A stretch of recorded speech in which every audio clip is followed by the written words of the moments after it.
அனைவருக்குமே வணக்கம். சற்று முன் கிடைத்திருக்கக்கூடிய ஒரு மிக மிக முக்கியமான செய்தி ஒன்று வெளியாகியுள்ளது. சற்று முன் திமுக கூட்டணி சுக்கு சுக்காக உடைந்தது. காலில் விழுந்த முதல்வர் ஸ்டாலின், 2 கட்சிகள் விலகியது. இது மாதிரி செய்திகள் வெளியாயிருக்கு. இப்போ அதிரடியாக தமிழகத்தில் திமுகவுடைய கூட்டணி ஒரு மிகப்பெரிய கூட்டணி அமைத்து 2020 பார்த்தீங்கன்னா அதிரடியாக ஒரு மிகப்பெரிய கூட்டணி அமைத்து ஆட்சிக்கு வந்தது. இதை தொடர்ந்து இப்போ பார்த்தீங்கன்னா மீண்டும் 2026 தேர்தல் வரப்போகுது. இந்த தேர்தலுக்காக மெகா கூட்டணி அமைக்கிறதுக்காக அனைத்து ஏற்பாடுகளுமே நடந்துட்டு இருக்குது. இதில் முக்கிய 2 பெரிய கட்சிகள் பார்த்தீங்கன்னா இருக்கு இல்லையா. விசிகாவும் பாமகவும் இருக்குது.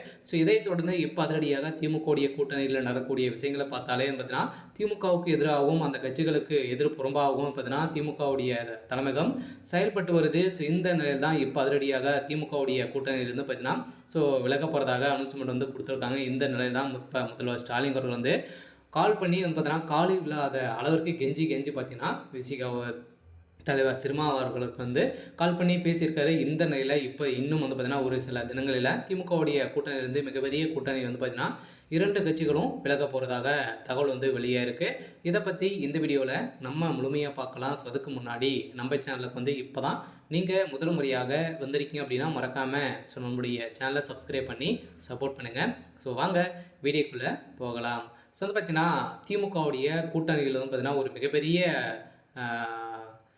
மாற்றங்கள் வரப்போகுது. 2026 திமுக போட்டியிடுமா அப்படின்ற கேள்விக்குறியாக இருந்திருக்கு. அப்படின்னு பார்த்தீங்கன்னா இப்போ பார்த்தீங்கன்னா திமுகவுடைய தலைமையகம் இந்த சிம்பிளாக ஒரு ஒன்றுமே இல்லாத அளவிற்கு ஒரு நபரை பார்த்தீங்கன்னா அடித்து கொலை செய்யப்பட்ட சம்பவம் பார்த்தீங்கன்னா பெரும் அதிர்ச்சியை சொல்லிச்சிருக்கு இல்லையா. அனைவருக்குமே தெரியும்.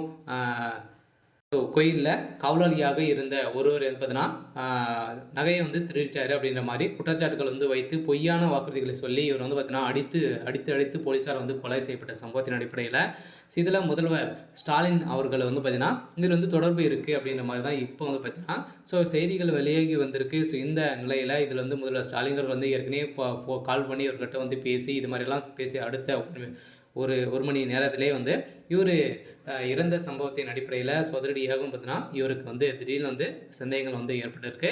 இந்த சந்தேகத்தின் அடிப்படையில் இது மாதிரி தான் பார்த்தீங்கன்னா அனைவருக்குமே நடக்கும் அப்படின்ற மாதிரி எதிர்ப்புகள் வந்திருந்தாலுமே இப்போ திமுகவுடைய கூட்டணியிலேருந்து அமைச்சர் துரைமுருகன் அவர்களும் பார்த்தீங்கன்னா சபரீசன் அவர்கள் மிரட்டி அவர் பதவியை நீக்கம் செய்ய வைக்கக்கூடிய நிலையை தான் இப்போ திமுக செய்துட்டு இருக்குது. அதே மாதிரி பார்த்தீங்கன்னா அனைத்து கட்சிகளுடைய பொறுப்பும் பார்த்தீங்கன்னா உதயநிதி ஸ்டாலின் அவர்கள் சென்றிருக்கு. இந்த நிலையில் தான் இது மாதிரி நடந்திருக்கு. இதெல்லாம் பார்த்தீங்கன்னா அதிரடியாக ஒரு மிகப்பெரிய மாற்றங்கள் கொண்டு வர போகிறாங்க. இந்த நிலையில் முதல்வர் ஸ்டாலின் அவர்கள் பார்த்தீங்கன்னா விசிகாவுக்கிட்ட காலில் கதறியதாக தகவல் வெளியே இருக்குது.